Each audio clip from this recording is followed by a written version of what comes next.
Salam sobat kasih dalam Yesus Kristus, jumpa lagi dalam The Voice of Hope, suara pengharapan. Dan malam ini kita ada dalam sebuah tema pribadi di sebelah tembok. Untuk memulai semua itu, saya mengajak kita sejenak meminta pimpinan Tuhan di dalam doa. Marilah berdoa.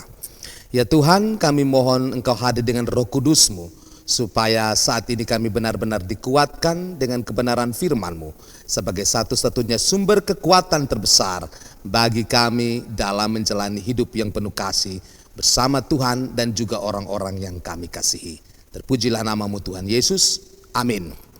Saya mengambil dua ayat firman Tuhan sesuai dengan tema pribadi di sebelah tembok, yaitu dari Roma pasal 12 ayat yang ke-9 dan ayat yang ke-10. Demikian bunyinya. Hendaklah kasih itu jangan pura-pura. Jauhilah yang jahat dan lakukanlah yang baik. Hendaklah kamu saling mengasihi sebagai saudara dan saling mendahului dalam memberi hormat. Saudara yang terkasih dalam Tuhan Yesus, dalam The Voice of Hope, suara pengharapan. Tidak bisa kita pungkiri setiap manusia di dunia ini membutuhkan kasih. Ia butuh dihargai, dimengerti, dan dilihat sebagai manusia. Karena itu kita bisa mengalami kegagalan ketika kita menjadikan orang lain, tetangga kita, rekan kita, orang-orang ada di sekitar kita hanya sebagai objek, bukan untuk dikasihi, tetapi sebagai objek untuk dimanfaatkan, dimanipulasi, bahkan menjadi batu loncatan untuk mencapai semua keinginan kita. Sekali lagi, manusia butuh dihargai dan dikasihi. Karena itu Yesus Kristus dalam misinya utama ketika datang ke dalam dunia menunjukkan apa itu kasih. Dan kasih itu bukan hanya eksklusif dalam pribadi seseorang dengan Allah, tetapi juga ketika ia mengasihi orang lain sesama seperti ia mengasihi dirinya sendiri. Nah, dalam catatan yang sangat indah dalam Roma pasal 12 ayat 9 dan 10 ini, salah satu rasul yang dipertobatkan karena kasih Kristus, yaitu Rasul Paulus, menyadari bahwa kasih dari Allah itu adalah kasih yang paling murni.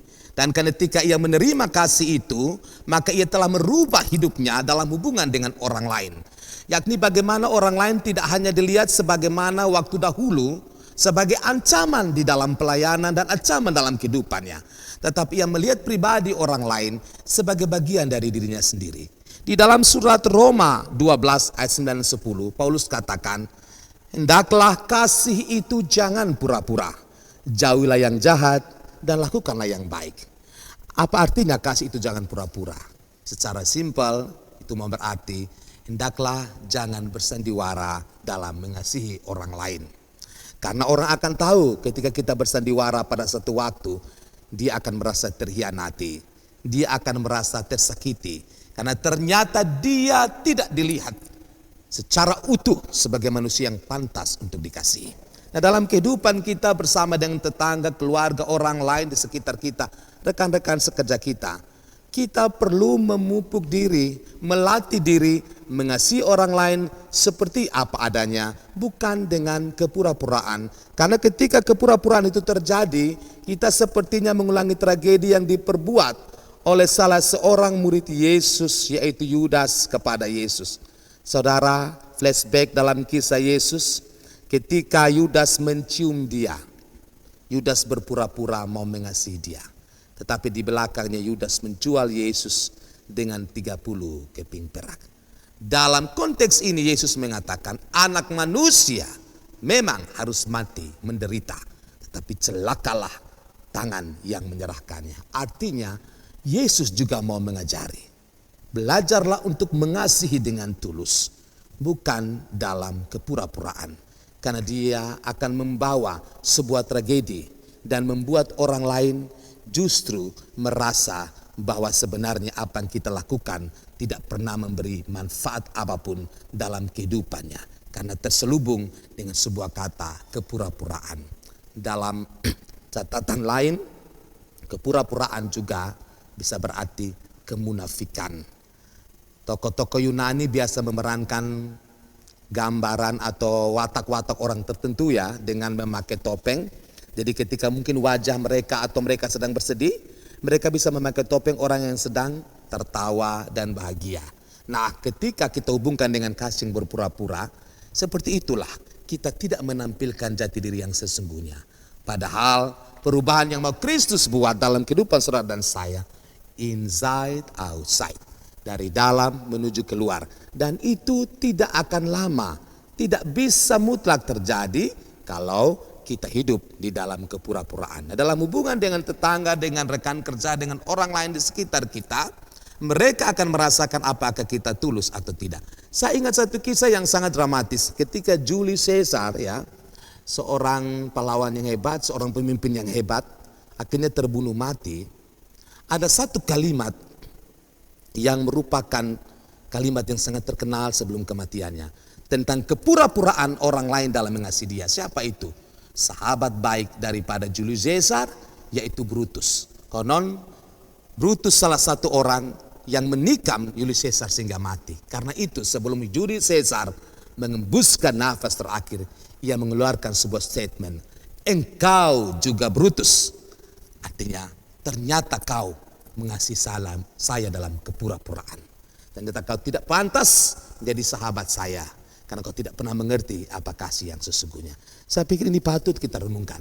Karena itu Paulus bilang, hendaklah kasih itu jangan pura-pura, jauhilah yang jahat dan lakukanlah yang baik. Artinya bahwa ketika kita melihat sebuah kejahatan, kita tidak bisa berandai-andai bahwa itu adalah hal yang baik. Kejahatan akan merupakan sebuah dosa, sesuatu yang merusak diri kita dan orang lain. Dan ini hanya bisa dipulihkan ketika orang bergantung pada Dia yang lembut hati, yang penuh kasih, yaitu Kristus. Dari situlah orang bisa menjauhi kejahatan yang sesungguhnya, karena kasih Kristus hidup dalam dia, sehingga dia bisa belajar melakukan kebaikan. Ada sebuah ilustrasi yang cukup sederhana tentang dua tetangga, ya, yang sebenarnya saling mengasihi, tetapi tiba-tiba ada muncul sesuatu niat yang tidak benar di tetangga yang lain. Satu waktu induk ayam dari tetangga yang satu ini keluar dan dia akhirnya ada di rumah tetangga yang lain itu. Induk ayam itu akhirnya memakan tanaman-tanaman dari tetangga yang satu itu. Nah, karena marah, tetangga ini melempar ayam ini, dia mencekik ayam ini sampai mati, dan dia melempar bangkai ayam yang sudah mati itu ke rumah tetangganya. Apa yang terjadi? Karena ayam itu baru saja dicekik mati dan dilempar kembali, tetangga yang punya ayam ini menjadi sedih. Tapi apa yang dia buat? Dia kuliti ayam itu baik-baik, dia masak ayam itu baik-baik menjadi opor ayam. Dan setelah itu dia mengirimkan opor ayam itu pada tetangganya pribadi di sebelah tembok. Saya pikir ilustrasi ini mungkin kelihatan terlalu idealis, tetapi bukankah itu yang Kristus ajarkan? Kalau saudara dan saya mau memiliki prinsip dan ajaran Kristus, yang harus kita lakukan adalah bagaimana kita belajar mengasihi, bukan dengan standar kita, tetapi dengan standar Kristus. Ayat yang 10 mengatakan, hendaklah kamu saling mengasihi sebagai saudara dan saling mendahului di dalam memberi hormat. Saudara yang terkasih dalam Tuhan Yesus Kristus, zaman ini membuat manusia mengalami krisis cinta kasih. Kita mengasihi orang lain terkadang karena kita mau sesuatu dari pribadi orang itu. Tetapi Rasul Paulus mengatakan kepada kita, hendaklah kamu saling mengasihi sebagai saudara dan saling mendahului dalam memberi hormat. Kekristenan terkenal di abad mula-mula karena orang-orang Kristen waktu itu hidup sehati sepikir. Mereka menjadikan orang lain, baik yang secara ekonomi mungkin lebih rendah daripada dia, mereka menjadikan rekan-rekan itu sebagai tempat di mana mereka belajar menaruh kasih. Saudara ingat kisah tentang Barnabas yang menjual sebagian tanahnya, lalu dia membagi-bagikannya pada orang miskin. Sebagai tanda dia melihat orang lain sebagai saudara. Mungkin ini kelihatan terlalu idealis di tengah dunia ini. Tetapi apakah ini sesuatu yang mustahil? Saya pikir tidak. Selama kita percaya bahwa hidup kita diatur oleh Sang Sumber Kasih, maka pasti kita bisa mengasihi orang lain sebagai saudara. Dan kita menunjukkan hormat kita kepadanya, karena kita tahu bahwa dengan menghormati orang lain, sebenarnya kita menunjukkan siapa diri kita. Tapi saya tidak ingin berandai-andai secara muluk-muluk, karena kadang-kadang ada orang di luar sana, entah tetangga kita, rekan kerja kita, teman-teman kita, adalah orang-orang yang kelihatan tidak pantas dikasihi. Mereka orang-orang yang kelihatannya hanya membawa celaka dalam hidup kita, dan betapa sulit untuk kita mengasihi mereka. Tapi hari ini kita belajar sebagai anak Tuhan, kita mengasihi orang lain bukan berarti kita membenarkan perbuatan jahatnya. Tapi karena Kristus tinggal dalam hati kita, maka kita melakukannya. Ketika Kristus mengasihi orang-orang yang menghancurkan kehidupannya, bahkan sampai menggantung dari kayu salib, dan mengucapkan kalimat yang luar biasa, ya Bapa ampunilah mereka, karena mereka tidak tahu apa mereka perbuat. Kita tahu Alkitab mencatat ini, dan ini merubah kehidupan seorang pemimpin atau kepala pasukan. Sungguh orang ini adalah anak Allah. Artinya untuk segala sesuatu yang kita tabur di dalam hidup ini, termasuk mengasihi orang tidak pantas, tetangga, keluarga, rekan kerja yang tidak pantas, di hari kita melakukannya, Tuhan akan melakukan sesuatu yang hebat dengan diri kita. Tidak ada yang akan kembali dalam kesia-siaan untuk sebuah kasih dan penghormatan yang kita buat bagi orang lain. Saya menutup refleksi ini dengan pernyataan seperti ini. Kasihilah, cintailah seorang anak kecil, lembut pada seorang muda yang sedang mencari jati dirinya sebelum ia menemukannya. Dan pahamilah dalam empati seorang yang telah menjadi tua. Mengapa? Karena satu waktu dalam hidupmu kau berada dalam posisi itu. Kau menjadi seorang anak kecil yang butuh dimengerti dan dikasih, dirangkul dan dipeluk. Kau butuh memahami orang muda yang terombang-ambing untuk menemukan jati dirinya. Dan kau membutuhkan memberikan kasih bagi seorang tua yang ingin tetap dihormati sepanjang hidupnya. Ini sangat luar biasa di tengah dunia yang mungkin akan semakin keras menekan kita. Sehingga karena ekonomi, karena resesi, keuangan dan seterusnya, pangan, krisis pangan, manusia bisa berubah. Menjadi lebih jahat, menjadi lebih tidak penuh kasih.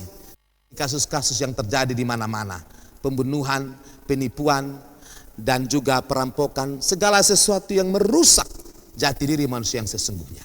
Tapi kiranya refleksi malam ini, dalam pribadi di sebelah tembok, mengejari saudara dan saya. Orang Kristen dipanggil untuk mengasihi.